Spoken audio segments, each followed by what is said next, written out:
And we are live.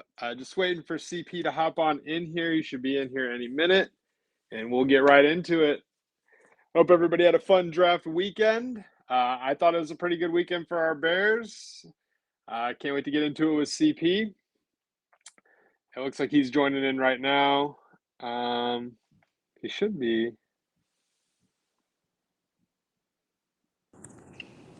There you go. There he is. All right. Yep, I can hear you, sir. Just before we get going, I also want to plug the golf event we have at the beginning of August. I'm going to try to do that every video. Sign up for it, guys. It's something that we want to do every year. This is the first year, so let me know if you're interested in signing up. It's a foursome scramble. It is at Saki and I believe, and maybe Highland Park or Highland as well. I'll get some more info, but reach out to me or DJ about that, and we will get you signed up. And hope to see you guys all there. But CP, how was your weekend, buddy? It was great, man. How was yours? Pretty good. I felt like it was pretty good for our Chicago Bears too. I know we got to talk a little bit about. I was pronouncing it wrong. It's Thieneman now. I was pronouncing it wrong before, which I'm totally expected because I hadn't heard that name before. But so we got to talk about him, man. And yeah, I think the more and more I read about him, the more and more I watch, man. I think we absolutely got a stud there. It was a good way to start off the draft. So we had some good momentum going into the second round. What did you think overall after our live on Friday? How do you think the Bears did with Jones and then taking Roush? Oh snap! Snap! By God, he's in here. Oh my goodness! I'm muting you. How's it going, fellas? Happy birthday, Mr. Editor. I gotta hear some Bears takes. I got at least a half an hour here to hear some. I gotta hear it. I gotta hear it. Glad you could get in here for this. Yeah. Sorry about that. It's a dark background. That is interesting. Okay, so Editor, I got a question for you. So right now, at least on my view, I don't know what it looks like on your guys' views, but it's got a stack like a sandwich. Should I change that? Is that how the viewers are seeing us right now? Let's see. Looks like we can do a host and his friends, which kind of does that. And we need to keep the levels in there, so we gotta. Yeah, that's fine. I just didn't know if there was like a. I think you can customize each window too. This is pretty cool. You guys have had some interesting things. Yeah, I was gonna say, CP, I don't want to cut off your forehead. You don't have the forehead like me, where you need to do it. Oh, dude, cut it off, please. There's plenty to spare.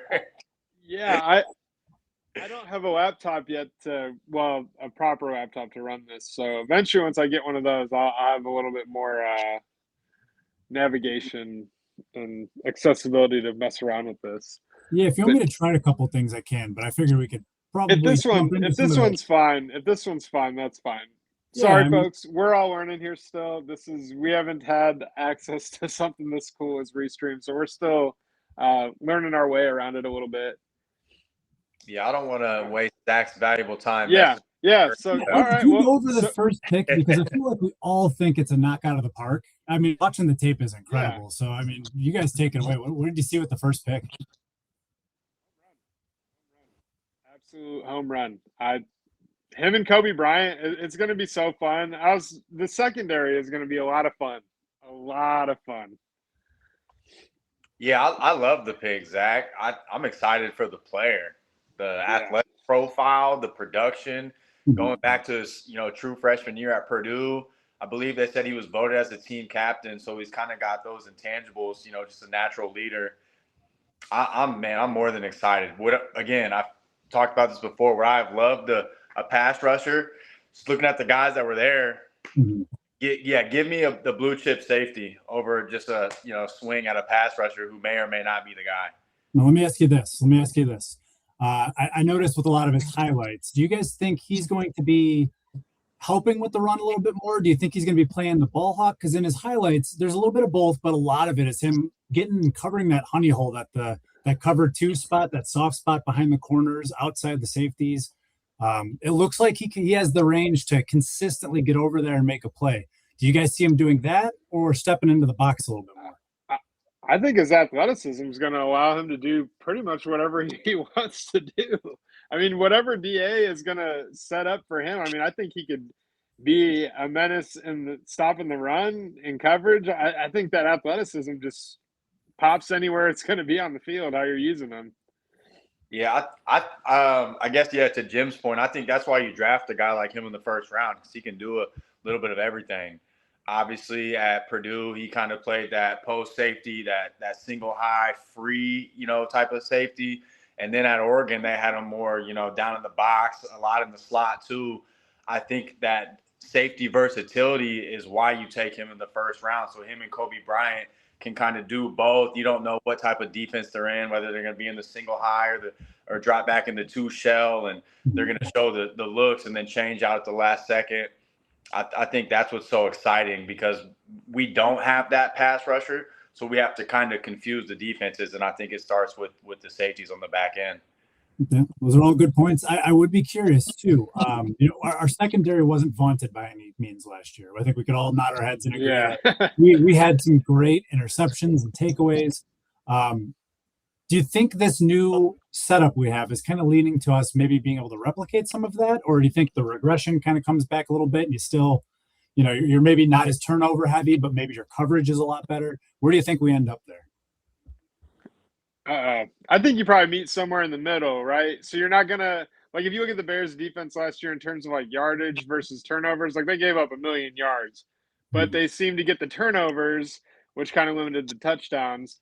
This year, I think you'll see fewer turnovers, but I think you'll see less yards given up too. So I think it kind of meets in the middle. Like I don't think it's going to be – they probably take a step back overall just because that amount of turnovers is just such a – it's hard to repeat. And the impact it had on the games was immense for this team. So I think it's probably a little bit more in the middle, meet in the middle. Yeah, I agree. I think there was a lot of times last year where we struggled to get off the field on 3rd and long.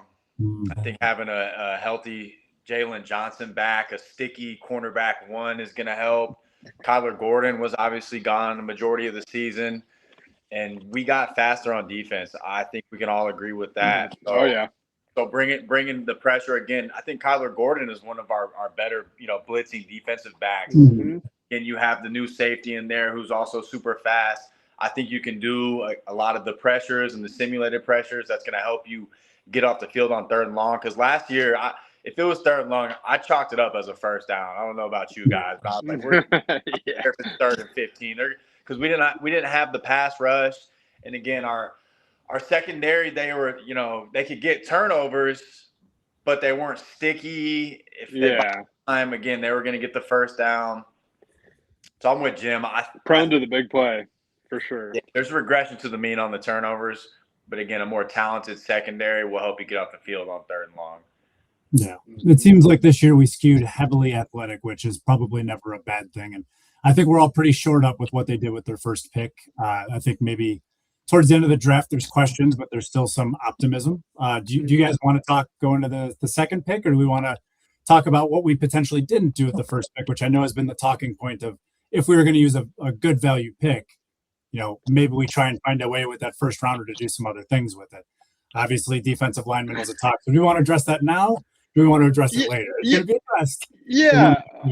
Let's just get into it. Get the elephant in the room out of the way. Right? Yeah, because, so prior to the draft, like, the Bears were in on Max Crosby. Fortunately, they didn't trade for him because, right there you're losing a first next year, and then we lose Thieneman, which I'm already in love with the pick, so it's kind of hard for me to want to give him up now at this point. But you would lose those guys. But anyways, that put the thought in Bears fans' minds that, the Bears are definitely going to go get a D lineman, an edge, which whether it's a tackle or an edge, that put the seed in the Bears fans' minds that they were going to go do that. And now that they didn't do it, you got people, talking heads, saying, they didn't really address the need. And like I said at the beginning, the Bears, the beauty of this draft is they had holes to fill. It wasn't just one need. We weren't getting it fixed in one season or one off season. like you said, CP, at the draft, it's like building a house, right? You could try to build the whole thing in one go, but it's not going to be exactly what you want at the end of the day. If you just focus on one individual room at a time, it can be the exact house you want. So I just think that just because the Bears were looking at a D lineman doesn't mean that they needed to take one in the draft. And people need to get over that and stop being upset about it. It's distorting their perception on whether the Bears had a good draft or not, in my opinion. Yeah, I've kind of said my piece. I wasn't really in love with any of the pass rushers on the board. Yeah. I like with what we came away with. Again, you think back to last year, when was Micah Parsons traded? When did we trade for Khalil Mack? Mm-hmm. You know, who's to say we don't make a move before the season and get a pass becomes available? It's all possible. I said it in the group chat. I mean, we still have, you know, a lot of our draft picks going forward. So that allows us you never know. You never know who could get picked up that gets dropped from another team. That ends up being a difference maker for you. I mean, one of our best defenders last year was a guy off the practice squad who ended up having a ton of interceptions. So you really never know where the value is going to come from. That's kind of where I think we all agree that the coaching is going to be huge for some of these guys to end up being who we think they could be. Yeah, and just some health on the D-line in general. I mean, last year the D-line was really banged up. And another reality, too, is the Bears have so much money invested on that line already. And that's a Ryan Poles mistake. Deo was a terrible signing. Jarrett doesn't look like a good signing so far. He's invested a lot into that line. So if you're not drafting a guy that's going to come in and actually have an impact, there's really no point in drafting one if you can find a player you like elsewhere that fits other needs. Like kind of like what they did with Roush. They picked up a blocking tight end, which a lot of people were mad about, but it gives Ben Johnson more flexibility with his offense. He's going to run 12 and 13 personnel, and he's going to utilize what was Roush considered the best blocking tight end in the draft. I thought I read that somewhere. He was pretty – it wasn't unanimous, but it was pretty damn close. I mean Charlie Kohler is getting $7 or $8 million this year, and we got an equal caliber player for a lot less money that's going to help our offense in some ways. He's not going to be a star or anything. He's not going to probably even have necessarily an immediate impact. I think it'll take him a little bit of time to get eased in, but let's talk Roush here in a second. I don't want to get too far into the Roush because we're going to try and go successive here because we good picks. Let me throw this at you and tee it up for you guys. We have the full grade draft that is the cover for this. If you're watching, you should be commenting, you should be liking, you should be sharing, all that good stuff. What is your guys' grade on this pick? B, A, for this pick alone, the first round, could have moved up, could have moved back. We took a guy, high athletic, high possibility in this defense. Where does it end up for you guys? We thinking A? Yeah, I think A. It's an A for me, man. Home run. Awesome. All right.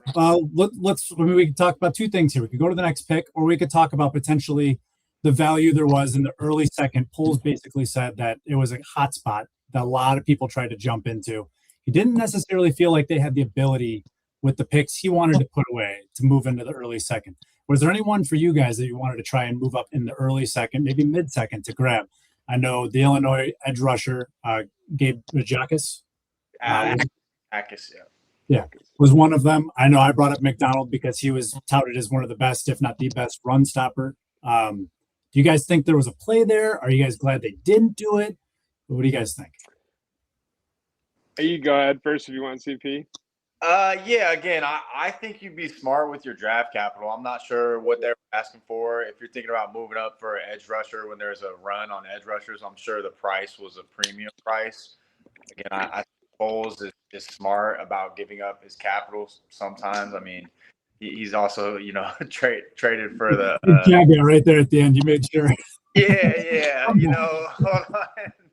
on. But again, I mean, I don't know. If there was a player there that I was like, okay, I'd be happy walking away with Zion Young. He went to the Ravens. Ravens do a great job of drafting. But again, every time. Do you want to tackle that one really quick, or you just kind of? I think so. Like to add on to what CP said, you don't know what the trade looks like. You don't know the values. Also, another thing to consider for the Bears, maybe. and I'd have to go check the draft. I didn't see the run of centers after the Bears picked Jones, but maybe there wasn't going to be a center for the Bears later in the draft where they felt comfortable taking one. And center to me is a bigger need than D line. Losing Dahlman sucks, and I don't think Bradbury is like, or I don't think he's the guy. You know, he's just a backup, right? Yeah. So, and you saw the difference of having like a legit center. I don't think Dahlman was a world beater, but we paid to have consistency in there, and that's what he was. So I think that's just more important than what we needed on the D line. And if you get the guy that you really like there, where they were picking, which I think they did, because there were some guys that were higher up on the mocks than Caleb Jones, but that's who the Bears ended up going with. So I kind of got to just trust Ben Johnson, right? Yeah. I know that's the big phrase everybody's using. Logan, yeah, it is the go-to phrase, and Logan Jones has been. I'm sorry, Logan Jones. I kind of figured with CP, it might have did the whole name. I do that all the time. So he's getting a lot. I think I was mixing him up. What's the ginger with the long red hair? His name's Caleb, right? Jennings Dunker? No, I think Greg or something. Or no. Yeah.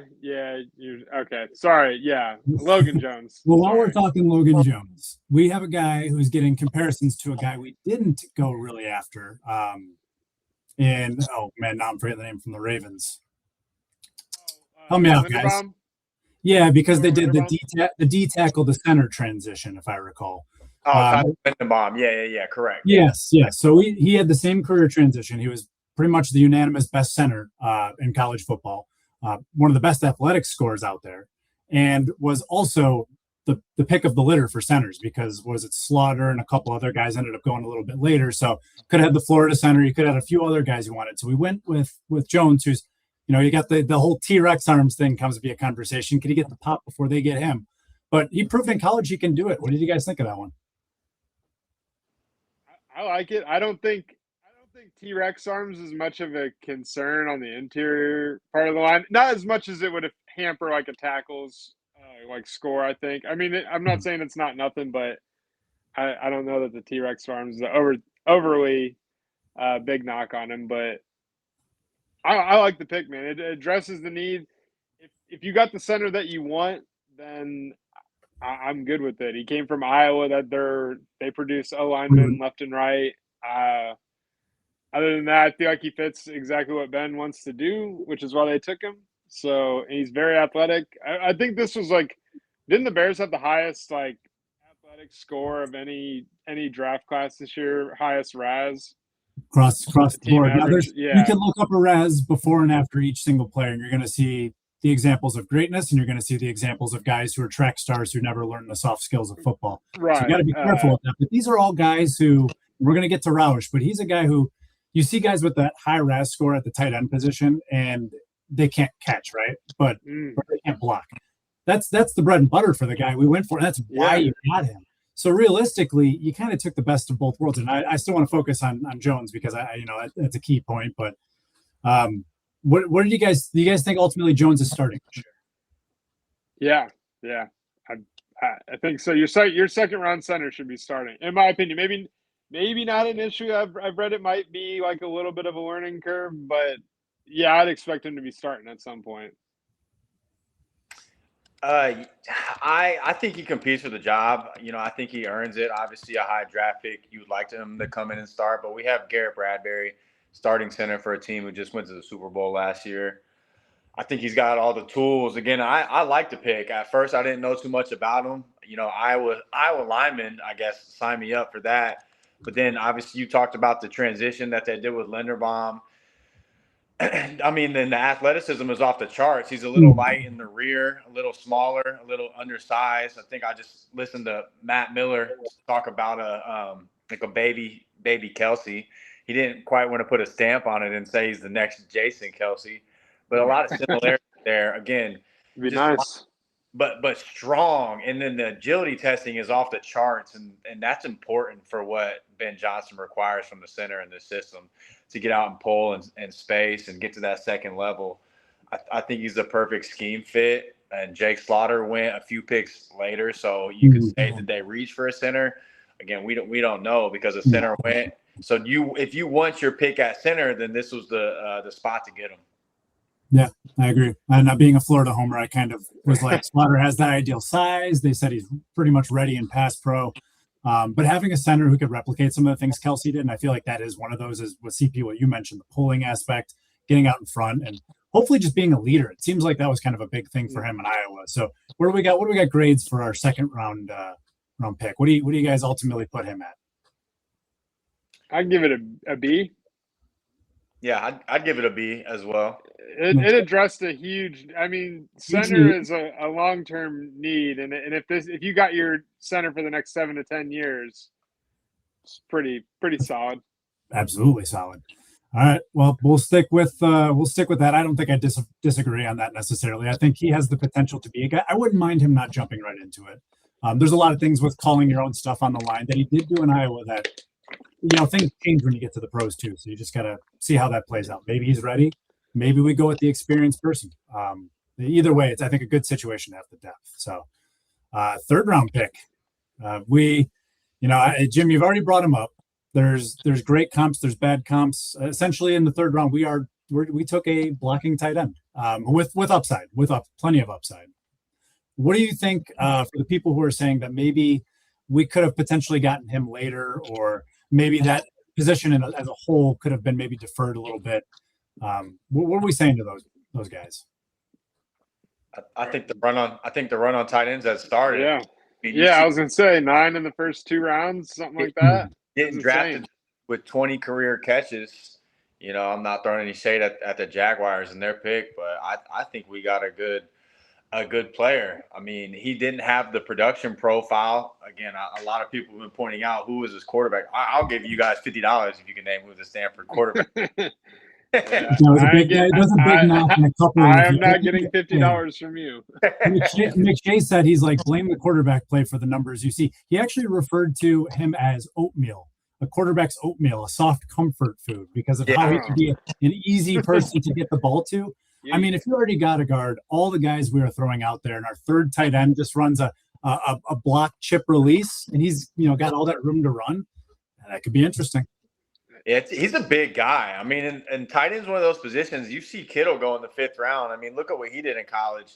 And I'm not saying he's going to be George Kittle, but when it comes to tight ends, they have to be elite athletes if they're going to do anything in the NFL. And again, you brought up the blocking aspect. Again, I've heard he's a willing blocker, and obviously at Stanford, I'm sure he blocked a lot more than he wanted to. I've heard the knock is his arm length, but again, it is what it is. He's a big guy. If he can get up on people, as long as he's got strong hands, you can keep him there. Blocking is a willingness thing, I feel like. And Ben Johnson's kind of preached that too. So I could foresee a lot of 13 sets where you got the one wide receiver. And honestly, this is kind of crazy now thinking about it, because who's that wide receiver going to be when you drop down to that? You go with Romer Luther. Well, hold on now, because now we have a speedster who literally, if you look like you're pounding it with 3 tight ends consistently, you're consistently shoving it with Swift or Monangai, then you pull one and you got a 4.25, 4.28 guy running on the back end. Caleb, with the arm he has, he just waits till he beats the guy because no one's catching him. Do you foresee any of that happening with our 4th round pick? Some of overly optimistic Bears Twitter was calling Xavion little Tyreek or Tyreek Jr. I can't remember exactly what they're calling him. They're comparing him to Tyreek Hill, and I'm just here to say that let's pump the brakes a little bit. But there could be good utilization for him. I know he's a kick returner. And then in the offense, I'm like, Ben probably doesn't have Poles take that guy just to be a kick returner. I'm sure there's going to be things that get cooked up for him. There was a clip of him burning his teammate cornerback that the Chiefs drafted 6th overall. Surfaced out today. I mean, the guy is fast AF. So hopefully Ben can figure out how to utilize that. You said Iowa tight ends, LSU wide receivers, Ohio State wide receivers. There are certain staples that you could just trust, right? And even if he's kind of a fringe guy, you never know what he actually ends up being. I do want to step back to Sam Roush really quick and get your guys' grades. If you're watching, like, follow, subscribe, all the good stuff. CP, why don't you go first? What do you got a grade for Sam Roush as our tight end 3 in the 3rd round? I'm going to give it a C. Again, I'm not all the way down the pick. I think, I want to see a lot more from the player before I make a decision on if, we should have drafted him. But, I'm kind of indifferent. I'll go with a C. Okay. Yep. Yeah, I would probably go with a C plus. Just same as CP. Like I'm not. I think I like the idea. We'll just see how it's executed. I like the thought of okay, Ben's gonna focus on running 12, 13 personnel more often, which is kind of his bread and butter. Hmm. I like the thought there. We'll see how it works out. I'll give it a C plus. Absolutely. Okay. So back to Xavion. Sounds like we have an interesting prospect. Do we believe that he is simply going to be stuck doing the return stuff at first? Do we see him getting integrated in the offense? Maybe. I mean, Luther Burden needs to be more implemented and will be this year. Yeah. Do we find a way for him, or do guys like Walker, maybe even Raymond, take some of that snap share away? What does it look like to you guys? I think just like Luther Burden had to, I think you have to earn the coaching staff's trust. You got to come in. Obviously, Ben Johnson, Antoine Randall L., they're going to ask a lot from you. I think last year that was the big talk about Luther, not being lined up, kind of not being ready because he was late getting there because of the injuries he dealt with early on in the preseason process. Again, he's a talented player. I think guys kind of mentioned it, him being like this take the top off the defense. I'm going to be honest. I don't see him in that role. I see him as more of a gadget guy. He can play running back. He's good between the tackles too. So I don't necessarily know if they're going to have him just run go routes and kind of clear out the field. He's got the speed too, but I think they'll manufacture touches for him as long as he earns their trust. So, and type of wide receiver reverses, maybe even shuffle passes if you can jet sweep. Like saying, find easy ways, short touches to be able to get him in speed. Well, to your point, I saw the highlights. He had a couple trick plays, end arounds where he ended up throwing the ball. Obviously, Ben Johnson loves to do that type of stuff. You'll have to watch that going forward. That could be pretty spicy. That could be really spicy.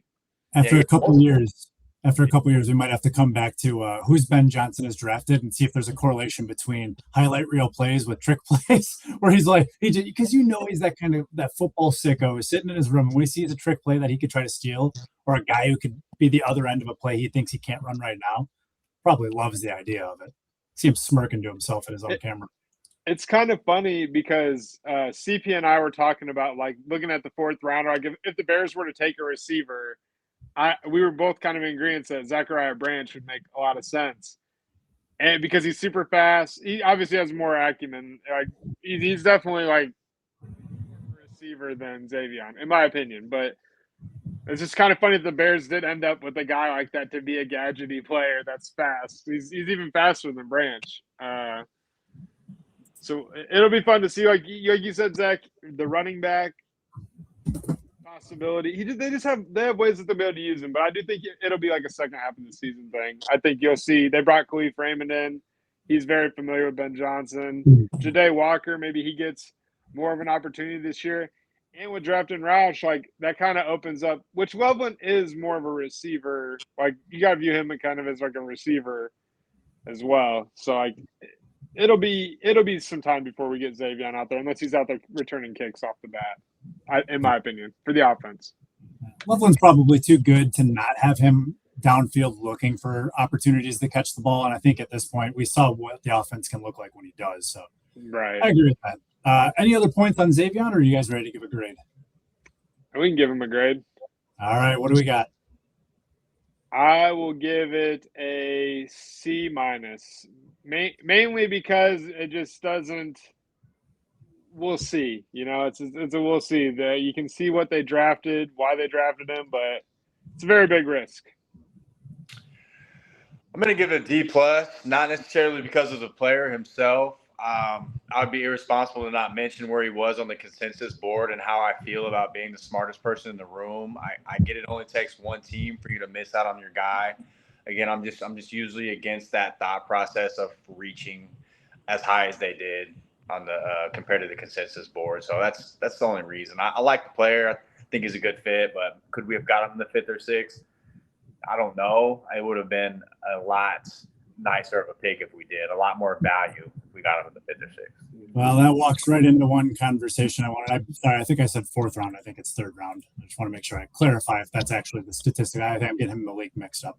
But that being said, I do want to point out a trend I've noticed and see if you guys agree with this or not. Again, like, comment, share, follow, all the good stuff.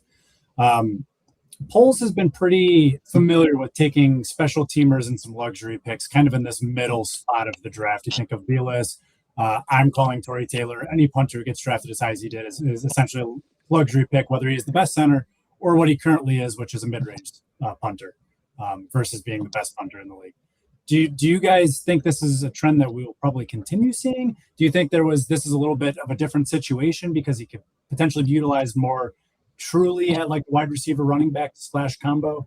Or do you think, again, I know CP, you mentioned maybe this was a little bit of a leap. Do you think that this is kind of in that same area with Vilas, who is kind of aged? Torrey Taylor, he probably could have gotten a few rounds later as being a punter. Are we starting to see a trend here? Yeah, absolutely. I think every GM has their blind spot or their weakness, and until we see Ryan Poles get a 3rd round pick, right? I mean, that it hurts. It hurts. If this guy becomes just a special teamer, he's his best 3rd round pick by far. Like, it's not even close. And we just need him to not even really be a starter. Just stick on the roster. I got a question for you guys about Xavier. Does he score a touchdown at all this year? And will it be via return or via special design play by Ben Johnson? I think he does. I think when I was listening to CHGO, I think Adam Hogue said 2 before Halloween or something. Oh my gosh. I don't know if I'm going that far. Yeah. I think he does. With the new kick return rules, I mean, why not? Yeah, the new kick return, and maybe that adds value to taking him that early. Again, like you said, though, it would have felt better taking him in the 5th or 6th round for sure. But maybe they're ahead of the curve here, and they're seeing something that other people weren't. But usually when the consent, I don't know, like it still feels pretty reachy. But Zach, I think you're right. It does seem to be a trend that's kind of what Poles is doing, is taking those certain types of players in that 3rd, 4th round range. And to add to your point, CP, you would be right. If he is a kick returner that's productive, like, he would be by far the best 3rd round pick Poles has had. And that's kind of wild to say. The best 3rd round pick for a general manager who said this would be his 4th or 5th season now, right? Yeah. I think it's 5th. Yeah, it would be his best pick would be a kick returner in that round, which is one that a lot of people have gotten Hall of Famers at other positions drafted. Yeah. I'm actually going to go the opposite. I think if he gets a touchdown, I think it's because Ben's going to scheme him. I think Ben's a good players coach. I think if there's an opportunity to get him on the field for small touches, that might be our best opportunity. So, but we'll see. Oh, for sure. Maybe he ends up being a stud in the return game, and honestly, that's good enough. So, yeah. We got our grades on him. We're decisively pretty low, but it was kind of a reach. What do we think about Malik? We got a guy who realistically I feel like is going to be a contributor, and we got him late. So I think a lot of people had him up a little earlier. I think he was a top 10 prospect as a cornerback. What do we think for him coming in this year? How does he fit in with what we currently have and kind of what we need him to be? I'll let CP have the floor since this is a Texas guy. This is this guy, huh? Again, I like the pick, and it's kind of counter of what we just said about the last pick and Xavier Thomas. This is a guy who was higher on the board and went a little bit later than he should have. Really talented guy out of the University of Texas. They had a lot of big-time matchups last year in college football, and I think he performed up to the task. I think one number that stuck out, what is it right here? Passer rating allowed, 57.8 when targeted by opposing quarterbacks. It's pretty good. I think he did his job. Super athletic guy. Again, that's a common theme with all these players. Super athletic guy. He's got the production profile. He's got that dog in him. I think there was one area scout that was, telling a story about how when he was at Texas and he was being mentored by another defensive back, and the guy that was mentoring him was like second on the depth chart, and he was like, "Hey, why are you second on the depth chart?" he was like, oh, I'm behind some veterans, some good players. And he looked at the guy and he was like, you're never going to make it to the league with that mentality. Why don't you go ahead and erase the guy in front of you and put your name there and fight for that spot? So you have a guy who, again, has that dog in him, knows he wants to go to the NFL because he belongs in the NFL. And now he's here with a good coaching staff. We talked about it last time. I trust Al Harris to put him in a position to be a productive player. Yeah, I think it. I hope this isn't a case of like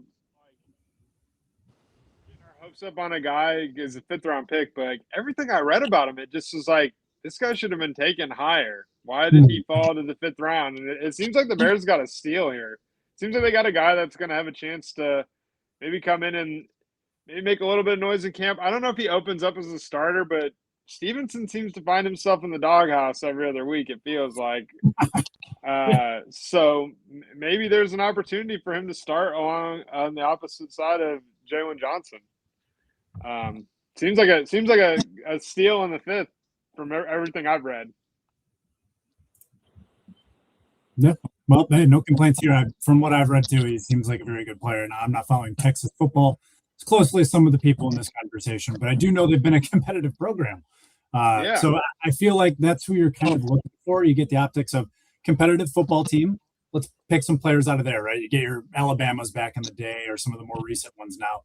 Or you take an absolute stud from a small school. I feel like the Bears have at times tried that route and struggled a little bit. I like Shay Watt. Oh, yeah. Shay Watt would be one. Who is the big tight end that we got in like the 2nd round that people call Baby? Shaheen? Yeah. Adam Shaheen. Try to forget that name. Tens of texts. I want to say hundreds, but I know it's not that. Of texts talking about how he's going to be the next thing. And it's fun because every year we do this, we talk about these guys, and all of them we're talking about the very epitome of who they could be, who they could resemble. But this just looks like a guy who's going to be a football player. And that's honestly, that defense needs more true athletes out there. And I think we got that. Yeah. All right. What do we got for the picks then? What do we got for our scores? And just as a quick reminder to everyone, we did B's across the board for the whole draft. Me and CP had a C-, B-. Jim had a B+. So take it away, guys. What do we got for this one? I'll give it an A-. That's I'll give it an A. I think this was a really good pick for the Bears. I don't know how they keep getting lucky in the secondary in the draft, but I think this was a pretty good one for the Bears. Yeah, I agree. I'd say if I'm going to go low with them, I'm even going to say B+. Like there's, because of where you got him and what his expectations I feel like were coming into the draft, you could almost be like, well, I mean, we got him for dang near nothing. I mean, if you really look at it that way, and now anything he does is a bonus. And realistically, with who we had on our defense last year, I think there's a lot of opportunity to improve. So. Oh, absolutely. All right, so we're jumping into the 5th round now. Pick 166, Keyshawn Elliott. What do you guys got on this backer? Now we're getting into the positions now where I feel like we're talking about guys who are really fighting for a roster spot at this point. Do we feel like he's in that battle? Do we feel like coming in where he's at, he might have a potential to lock in a lineup spot? Starter might be a little advantageous, but like where do we see him coming in and fitting in? Yeah, I think this is a position where we needed to get a little bit younger and get some more talent in there. Obviously, we saw Noah Sewell get injured last year. I think he's going to start the season on IR, so maybe that does open up a roster spot for him. Contract year for him too. Yeah, I saw he's got the special teams experience in college. That's going to be important for him making the roster. I think a 5th round pick, you want to add special teams value, and then you can develop into a starter role. So I've heard nothing but great things about this player. A common theme, he's athletic, so that's going to help him. And I think he was a little bit higher on the consensus board, so we got some good value here. So Poles had that one reach, and then he had back-to-back picks where guys were there that maybe shouldn't have been there, and Poles snatched them up. Yeah, just kind of capitalizing on what's available. I think the Bears have, after drafting him, they have 6 linebackers total because they got DeMarco Jackson. They signed him to a 2-year deal, in addition to having Edwards and Bush and Sanborn and Sewell, and now that Keyshawn. So yeah, like you said, CP, I think he's got the good special teams background. That'll be huge because that's going to be basically what probably decides the spot. Unless Sewell starts the year injured, then he's probably going to be depth in special teams at first, I'd say. But there's upside there. Definitely an athletic guy that, hopefully – I know we've had these kind of talks in our chats. We're hoping the defense can finally maybe start developing some guys. So maybe hopefully we can take some of that athleticism and develop it into a starting linebacker in a year or two. All right. Well, since I got about 5 minutes left, I'm going to cut this one short and get to the next one. I feel like that's fine. On the phone with that. Yeah. Let's get some scores in here for Kayshawn. What do we got? I give it a C. C. I give it a B. I like the value.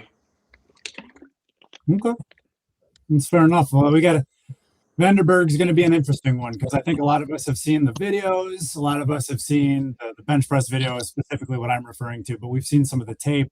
Almost every single review on him says high motor. Says a guy who is going to play every single moment he's on the field. You're not going to get any plays off with him.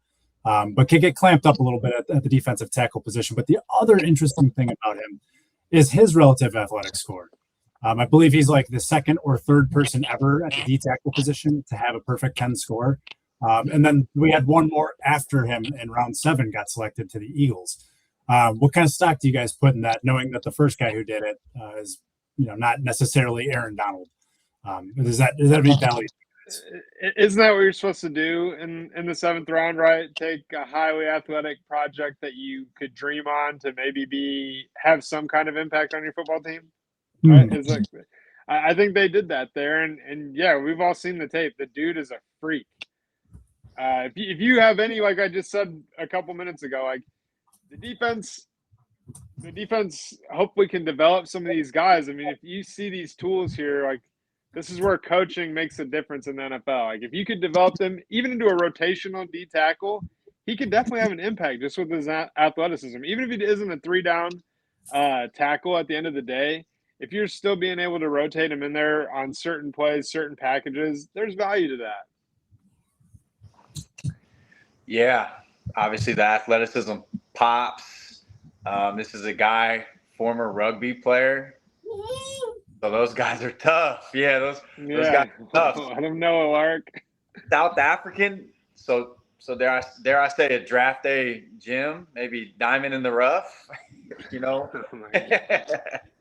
Yeah, no, and he's got some good plays. I mean, he looks like a football player. I mean, I'm sure you saw the play of, the screen pass, and he kind of reads it the way he should. He got through the line too easy, kind of backtracked, found the line of scrimmage, and went hawk down the running back. So, man, it's one thing to be athletic in your underwear, but does it show up on tape? And I think with all of these guys, it also showed up on tape. So these relative athletic scores should only back up what you see on tape. You shouldn't be picking these guys just because, look at what they did. It should match up with the tape. Yeah, right? I think Jerry Jones is the only guy who strictly goes off the underwear scores. Yeah, some of he's the big underwear guy. Where he's made some comments that are probably regrettable, but when you have money, it probably doesn't matter that much. I apologize because I got 2 minutes now, so I want to get our draft grades in. I'm going to let you guys finish up with whatever else you want to talk about, but let's get his grades in there for the draft. I'll go first. I think it's an A-. Do I think he's going to be a star? No. Do I love the pie-eyed view of he could be something fantastic? Yeah. Do I think so? No. If I'm giving a realistic grade, it probably should be closer to a B-. But I'm giving it A- because I love the fact he's overly athletic. Let's just take a shot. 7th round picks never pan out, or 6th round picks hardly ever pan out. 7th, even less. Let's see what happens. Yeah. I give it a B. Love taking a highly athletic guy that you could dream on in the 7th round. I'll give it a B. Yeah, I give it a B as well, and he just has to be more productive than Zach Pickens was for us, and it'll be an A+. Yeah, that's not going to be too hard to do. So, I mean, the bar is here, man. You just got to get here. That's awesome. All right, well, Jim, Caleb, it's been good chatting with you guys today. I'm going to try to get off this call without ending the call. I see the end stream button. I will avoid that. I think if I click on my name, I'll be gone. So, best of luck, guys. Yeah. Good to have you on, Zach. Yep. Happy birthday, man. Yeah. So there's the breakdown. But yeah, I feel like the Bears had a good draft, man. Some people are super salty that we didn't address the D line, but I think you got to walk away happy, right? I feel like this was a good draft. Yeah, I agree. I'm not going to let what we didn't get in the draft leave a bad taste in my mouth. We got good players, athletic players. That's what Pulse preached. We need to get younger. We need to get faster. Did both, I guess, maybe outside of Alex or Logan Jones, who's 25, a little bit on the older side.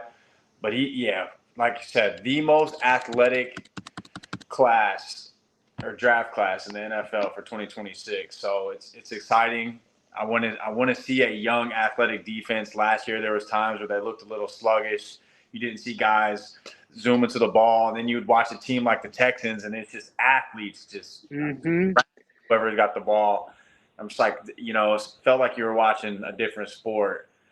So yeah, I'm looking forward. Speed kills, man. Speed kills, and yeah, we all saw they were slow last year. We need guys that are gonna pop on film. I mean, there's no denying the lack of athleticism that we had on defense last year, especially just with everything with the injuries, just the general talent. We need a breath of fresh air, and I think they really tried to address that with the guys they took this year. I can't say enough good things about Thieneman. Like dude, I'm so excited for his first game as a Bear. Like, I might get a jersey. I don't know. It might be jersey time. Yeah, I've been rocking the Tillman for a long time. Unfortunately, I won't be able to wear the Trubisky or the Fields jerseys I have. So maybe I shouldn't get his jersey just so I don't jinx him. Again, Poles has done a great job with his first round draft picks. If you want to be a contender in NFL, though, you got to start hitting on some of these mid round picks and get started. It facilitates everything, man. When you can have not only just hitting on the picks you're counting on the first two to have immediate impact, but if you're layering it out and you're hitting 3 to 5 guys a draft, it turns your whole thing around pretty damn quick. Yeah, you have to build depth, especially in a league where injuries happen so often. I think we were relatively healthy last year, other than like the defensive back room. We had some receivers. D line got banged up pretty good too, but Booker and Deo were. But no major injuries really. I guess outside of Jalen Johnson, for the most part, for NFL standards, we were relatively healthy last year. I'll say that. Overall, yeah. It's a game of attrition, so we need to build depth. Players that can replace your guys, your starters when they get hurt. It's always nice to have guys that can at least fill in. They're obviously not going to replicate a full season's worth of production, but if you can get guys that can fill in, Wright, he had his ups and downs last year, but he was able to fill in. Hopefully, we're bringing guys in that are capable of contributing behind our starters. Yeah, I agree, and I think again, I really trust this coaching staff. So when you see all these relative athletic scores and you hear the Bears drafted athletes, I think I have a lot of faith in the staff to develop these guys. And not all of them are just athletes. Some of them are instinctual football players as well. Yeah. We saw it on the film with these guys. It wasn't just like you said, it's just not like what's the term you use? Underwear athlete? Yeah. These guys aren't just underwear athletes. They're out there, there's clips of them making legit football plays that are beyond their athleticism. So that's always good to see. It makes you feel better. And we just have to, as Bears fans, we kind of just have to shake the Ryan Pace old Bears stuff. We got to forget it because it's Ben Johnson's in town now, man. We just got to trust that he's going to continue making the right football decisions. Yeah, in all fairness, Ryan Pace was good on day 3. I'm going to give credit. Yeah, he had some guys. Jordan Howard was one of my favorite running backs of the last 15 years for the Bears. Well, really, it's only been him and Forte most of my lifetime. Yeah, Jordan Howard had a good little 2 or 3 year stretch. He was a 5th rounder out of Indiana. Yeah. Adrian Amos, Eddie Jackson. Amos, Beast, Eddie Jackson, Steele. player. Yeah. Yeah. No, I can't hate on Pitt. He just compounded his mistakes. Yeah, for sure. I think Poles is a little bit more patient. You see the process Yeah. play out with Poles, and Pace was super aggressive. And I think, you need more lottery tickets when it comes to the NFL draft. Yeah, absolutely. That's the other thing too. What's going to make next offseason, like, to me, next offseason is when we push the chips all in and put ourselves as like Super Bowl contenders. To me, that's when the Bears throw their hat in, because you're going to have a little bit more flexibility offseason with certain guys that you can cut. And I think the draft class next year, obviously everybody knows that draft class is stacked. And you got to think about it. There's going to be more quarterbacks taken in next year's draft. Like, this draft class for quarterbacks was terrible. Yeah. Next year, there's going to be guys lining up to draft quarterbacks. So it's going to push position players down. And even if the Bears, say for some reason the Bears don't make the playoffs this year and they're a top 15 pick, like, you're going to get a stud in the top 15 next year. Like, there's some positive to like a not great season, but obviously we want to make the playoffs. But even so, like, you can trade up still and get a better player this year than if you would have traded up this past draft. So I don't know. To me, next offseason is the offseason that the Bears, like, go get that edge rusher, whether it's in the draft or maybe Myles Garrett somehow becomes available. Maybe the Browns have another pitiful season and he's just like, fuck it, I want out. And then that's when the Bears swoop in with 2 firsts and we bring home Myles Garrett. Yeah. Save this.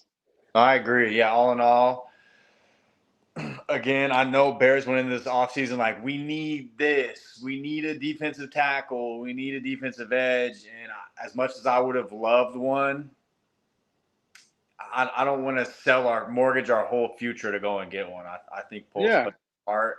I think it's an offense-driven league anyway. And we don't have to win the Super Bowl next year. Again, we want to build this. People need to tone it. Yeah. Build the house correctly, right? Exactly. You take it offseason by offseason. But I will say my expectation, though, like, I do expect the Bears to be a playoff team. I don't consider them a Super Bowl contender right now. But my expectation next year is going into next offseason, we need to make the moves that make us a Super Bowl contender. Because I do think we're close, but I just don't think we're quite there yet. But but Bears fans, our expectations are obviously, they can tend to be outlandish from time to time. We get to sip in that Kool-Aid, and we think Justin Fields and DJ Moore is going to lead us to the promised land. I've just been bamboozled too many times in the last 5 years to where I'm taking the Ryan Poles approach, patience, and let them build this thing the right way. And they are doing it right now. We're so young on offense with the right amount of veteran leadership. Caleb's a monster. It's all headed in the right direction. We just need to bide our time a little bit longer, develop some players, and have a home run offseason next year. And I think it's Super Bowl time, bro. Yeah, I agree. Keep stacking draft classes. And I think we're all in agreement that this could be a solid one.